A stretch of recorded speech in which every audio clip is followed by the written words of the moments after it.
he must be fooled to choose to become a criminal. So we have to give the farmers another option of living.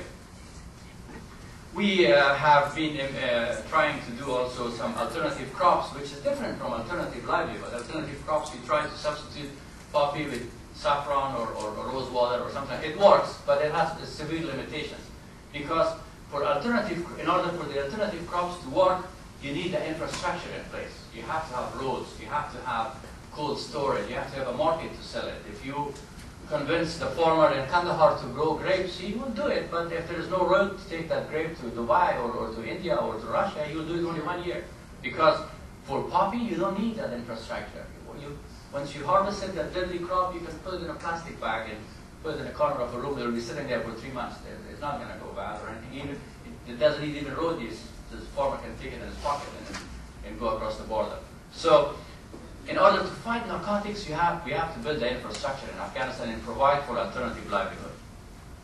And here on this map, on the yellow area, you see areas where we have most of the problem with narcotics. And it's clearly the area where we have also most of the security challenges. So it is completely connected with security. And because when there's no security, then the government is not present to deliver services. And then the security force is not there. It's all military. And that's why the way forward is to truly enhance security, but equally important, deliver services and provide for an alternative. Despite all the talk about poppy going, like the statistics that just was mentioned, if you look at the growth of the poppy versus the GDP, you see a decline. Our GDP in 2002 was 4.8, while the size of the poppy was 2.5. Today the GDP is close to 9 billion. The poppy is still 3 billion. So overall, the size of the poppy compared to the size of the GDP is reducing. And that's, on the long run, this is the way to do it. We have to have, you cannot just go out and eradicate every poppy field and hope that things will work out. No, it doesn't. We've done it in Colombia for many years. So it has to be a coordinated effort, emphasizing alternative livelihood, eradication, and interdiction. Keep putting some of the big criminals in jail. Just a brief discussions about the regional factors in Afghanistan. As you can see, we live in a difficult neighborhood. So, and unfortunately, you don't get to pick your neighbors, so you kind of end up with them. You have to live with them.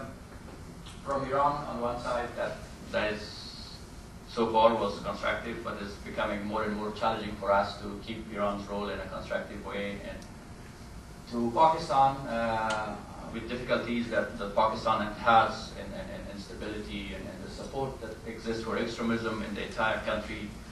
To many other countries, there's a lot of good potential of further economic relation with Turkmenistan, Uzbekistan, and Tajikistan. We are working very hard on that.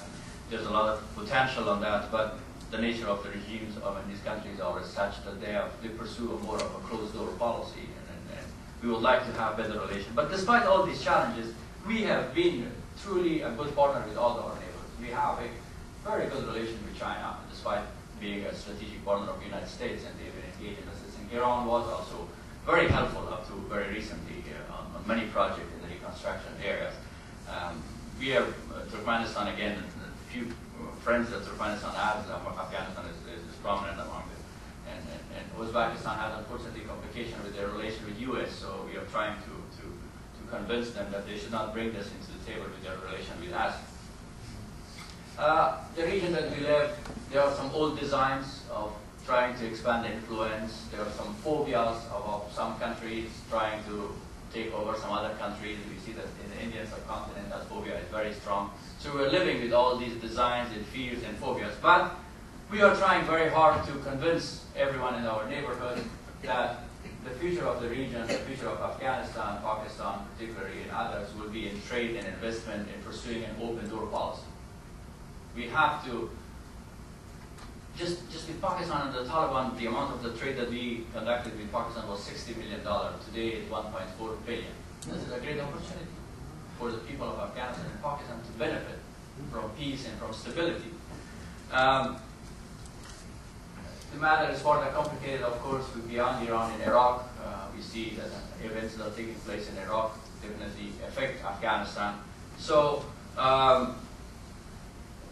we are, as I mentioned, despite the strong presence of NATO, our strategic partnership with the United States, we are trying very hard to pursue good relations with all our neighbors, because the asset of Afghanistan, the importance of the country is to be really a gateway to connect the Indian subcontinent with Central Asia. And we are working on completing the ring roads in Afghanistan, and if I get a chance, I'll talk about that. If the ring road is completed, Afghanistan could be a roundabout for many of these countries to connect to each other.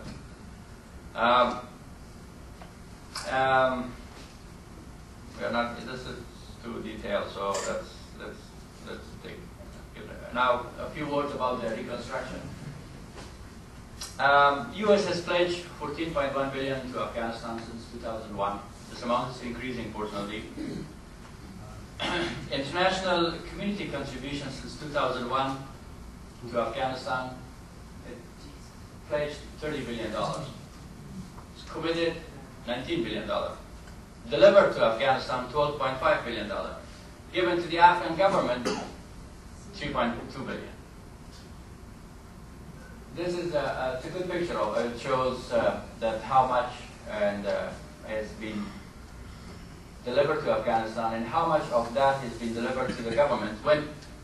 Particularly when you are building a democratic system, you encourage people to elect their president, their member of the parliament, their local shura, their governors and mayors and others. And then that government, that institution does not have the resources to deliver services.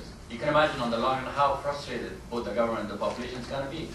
Many projects are implemented without the allowing of the Afghan government. They're funded directly and implemented directly. So clearly there's an underinvestment in building the national institutions in Afghanistan. If you give you the per capita amount of the assistance to Afghanistan is less than $60 compared to $600 or $700 in Bosnia or other countries. But fortunately, there is a realization that this is not the right approach. Things must change. What we are doing is, and of course, we are paying also a price for not doing enough. There's a heavy price for not doing things too. There's no doubt that building a country like Afghanistan is not going to be cheap. It's going to be expensive. But the cost of not doing it is going to be a lot more, both for Afghanistan and for global security. This is another.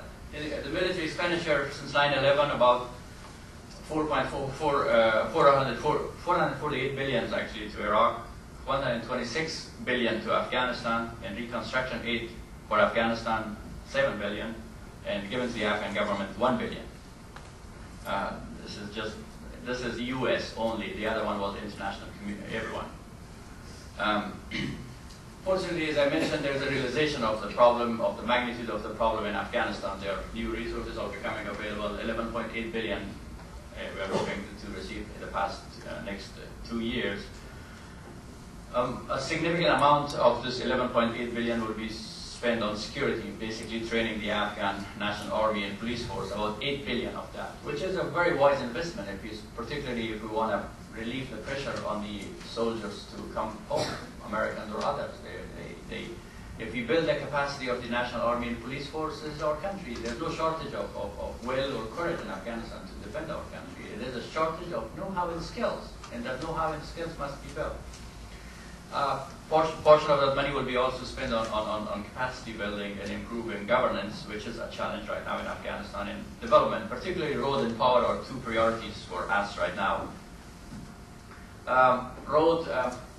Very simple. Where the road ends, insurgency or Taliban begins. It's as simple as that. It's always. And so far we have built, in addition of completing the Afghanistan ring road, which connects the major cities, it's about to be completed. We have also built about 10,000 kilometers of secondary roads to connect small cities and villages and districts into the main highway system.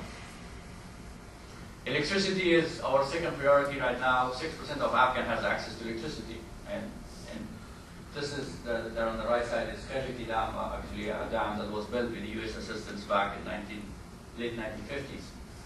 It needs a lot of improvement, and work is supposed to start, actually was underway. On electricity, it's a very complicated